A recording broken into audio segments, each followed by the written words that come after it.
नमस्कार. श्रावण सुरू झालेला आहे आणि श्रावण महिन्यातला पहिला सण म्हणजे नागपंचमीचा सण. ह्या दिवशी खीर कानोले बऱ्याच भागांमध्ये करतात.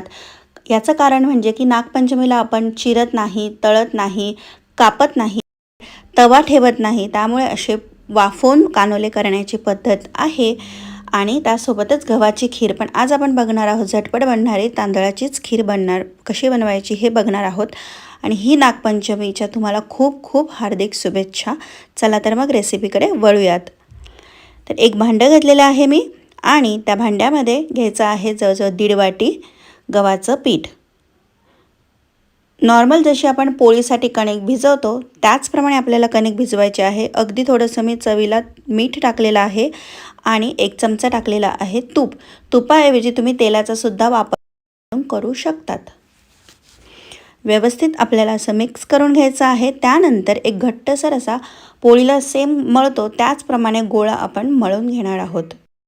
प्रत्येक सणाचं एक महत्त्व असतं आणि त्या सणाच्या एखादा पदार्थ बनवला जातो त्या स्पेसिफिक पदार्थाचं सुद्धा महत्त्व असतं.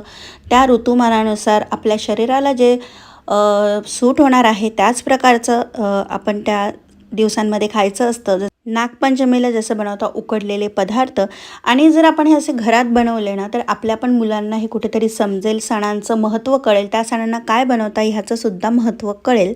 त्यासाठी हे सगळ्या पद्धती जमेल तेवढ्या पद्धतीत फॉलो करणं खूप गरजेचं असतं. तर मी इकडे कणिक मळून झालेली होती आणि 5-10 मिनिट आपण ती बाजूला झाकून ठेवूयात. तोपर्यंत खिरीची तयारी करूयात. त्यासाठी मी छोटी वाटी घेतलेली आहे आणि त्याचे तांदूळ घेतलेला आहे. तांदूळ स्वच्छ पाण्याने 2-3 पाण्याने धुवून घ्यायचं आहे आणि 5-10 मिनिट तो पण मी भिजत ठेवणार आहे. तांदूळाची झटपट बनणारी खीर कशी बनवायची हे आता आपण बघणार आहोत. अगदी छोटी वाटी तांदूळ घेतलेला आहे मी. थोडंसं चवीला एकदम थोडंसं मीठ टाकायचं आहे आणि कुकरला जसं आपण भात करतो त्याचप्रमाणे 3 ते 4 शिट्ट्या करून घेणार आहे. 1 वाटी तांदूळ होतं त्यामुळे त्याच्या तिपटीने मी पाणी घातलेलं आहे. इकडे माझी कणिक मस्तपैकी मळून झालेली आहे. छोटे छोटे त्याचे गोळे करून घेणार आहे. आपल्याला कानुले लाटून घ्यायचे आहेत. तर आता याला कानुले का कानोले म्हणायचं कमेंट करून, तुम्ही काय म्हणता याला कमेंट करून नक्की सांगा. तर मी कानोलेच म्हणते. तर ह्याचे 5 मी कानोले नैवेद्यासाठी म्हणून असे आपण करतो तर तसेच मी लाटून घेणार आहे. जशी आपण गव्हाची साधी पोळी लाटतो त्याच पद्धतीने पोळी लाटायची आहे. जर ती चिटकत असेल खाली पोळपाटाला तर थोडंसं तेल किंवा तुपाचा हात फिरवा, म्हणजे पिठाची गरज नाही आणि व्यवस्थित लाटले जातील. गोलाकार छान असे लाटून घ्यायचे आहेत. खूप पातळी नाही ठेवायचे आणि खूप जाडही नाही ठेवायचे. व्यवस्थित मीडियम असे लाटून घ्यायचे आहेत. सगळ्या बाजूने समान.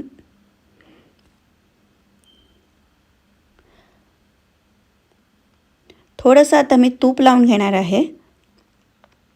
तुपामुळे काय होईल, जी आपण त्याची घडी करणार आहोत त्या घडी वाफवल्यानंतर एकमेकांना चिटकणार नाही त्यासाठी.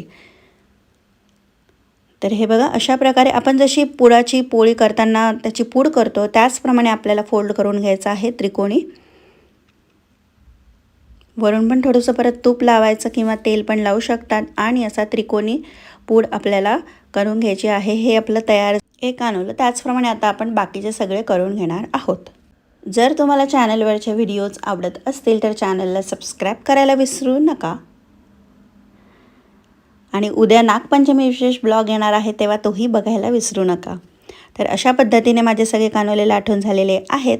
आता मी गाळणीला थोडंसं तेल लावून घेणार आहे कारण मी ह्यामध्येच वाफवते. तुम्ही बघितलं असेल कोथिंबीर वडीसुद्धा मी ह्यामध्ये वाफवून घेतली होती. त्याची लिंक मी डिस्क्रिप्शन बॉक्समध्ये देते, चेक करायला विसरू नका. तर असे छानपैकी मी असे वाफवण्यासाठी चाळणीवर ठेवलेले आहेत. एका भांड्यामध्ये पाणी घ्यायचं. पाणी उकळायला थोडंसं आलं की त्यावर अशी आपली जाळी ठेवून घ्यायची आणि झाकण ठेवून अगदी 10 मिनिट आपले हे मस्तपैकी कानोले बनवून तयार होतात. तोपर्यंत आपण आता खिरीची तयारी करूया. जो भात मी शिजवून घेतला होता तो आता मिक्सरमध्ये बारीक करणार आहे. अगदी थोडंसं पाणी घालायचं आणि एक पेस्ट बनवून घ्यायची त्याची.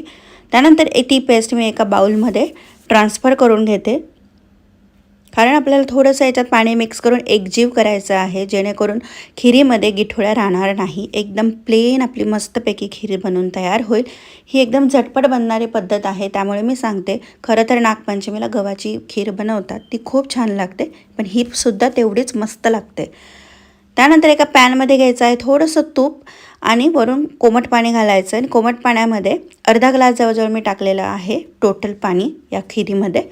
आणि हे बॅटर आपल्याला मिक्स करून घ्यायचं आहे जेणेकरून त्याच्यात एक पण गिठोळी राहणार नाही. आता आपण इथं एक 3 ते 4 मिनिट व्यवस्थित उकळून घेऊयात, म्हणजे खीर आपली मस्त शिजायला मदत होईल. इकडे माझे कानोले 10 मिनिटानंतर बघू शकता एकदम परफेक्ट झालेले आहेत. आता मी खिरीमध्ये जवळजवळ 2 ग्लास गरम दूध घातलेलं आहे आणि आता मिक्स करून घ्यायचं आणि मीडियम टू लो गॅसवर आपल्याला ही मस्तपैकी शिजू द्यायची आहे, उकळू द्यायची आहे. वेलदोडा पूर बारीक मी इथे 1 चमचा घातलेली आहे. साखर मी सर्वात शेवटी घालणार आहे, कारण मग साखर टाकली की कंटिन्यू हलवावी लागते, कारण जळण्याची चटकायची शक्यता असते. त्यामुळे हे बघा अशी मस्तपैकी खीर उकळत आहे.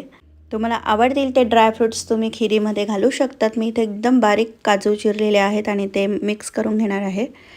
शिजतात म्हणजे ते ड्रायफ्रूट्स आपल्या खिरीसोबत, त्यामुळे आधीच घालायचे. जे काही एक्स्ट्राची साय आपल्या भांड्याला लागते ती स्क्रॅपरच्या मदतीने काढून परत त्या खिरीमध्ये घालायची. आणि ज्या वाटीने मी तांदूळ मोजला होता त्याच वाटीने मी 1 वाटी आणि 2 चमचे वर एवढी साखर घातलेली आहे. साखर तुम्हाला किती गोड लागतं ना त्यानुसार घालू शकतात, पण मी इथे 1 वाटी आणि त्याला 2 चमचे वर इतकी साखर घातलेली आहे. आणि आता थोडंफार उकळू द्यायचं, कारण साखर टाकल्यावर थोडं पातळच होते ती. त्यामुळे मस्त 5 ते 10 मिनिटं छान उकळू दिली. अशी मस्तपैकी या कन्सिस्टन्सीची खीर तयार झालेली आहे. खूप घट्ट नाही करायची, कारण तांदूळ आहे परत तो घट्टच होईल. त्यामुळे इतपत मस्तपैकी करून घ्यायची आणि बंद करायचा गॅस. मस्तपैकी खीर आणि कान्होले आपले तयार झालेले आहेत. खीर आणि कानोले मस्त लागतात एकदम. गरमागरम कानोले आणि खीर एकदम बुडवून छान खायचे. आणि सोबत जर उकडलेल्या बटाट्याची भाजी असेल तर ती अजूनच छान लागते.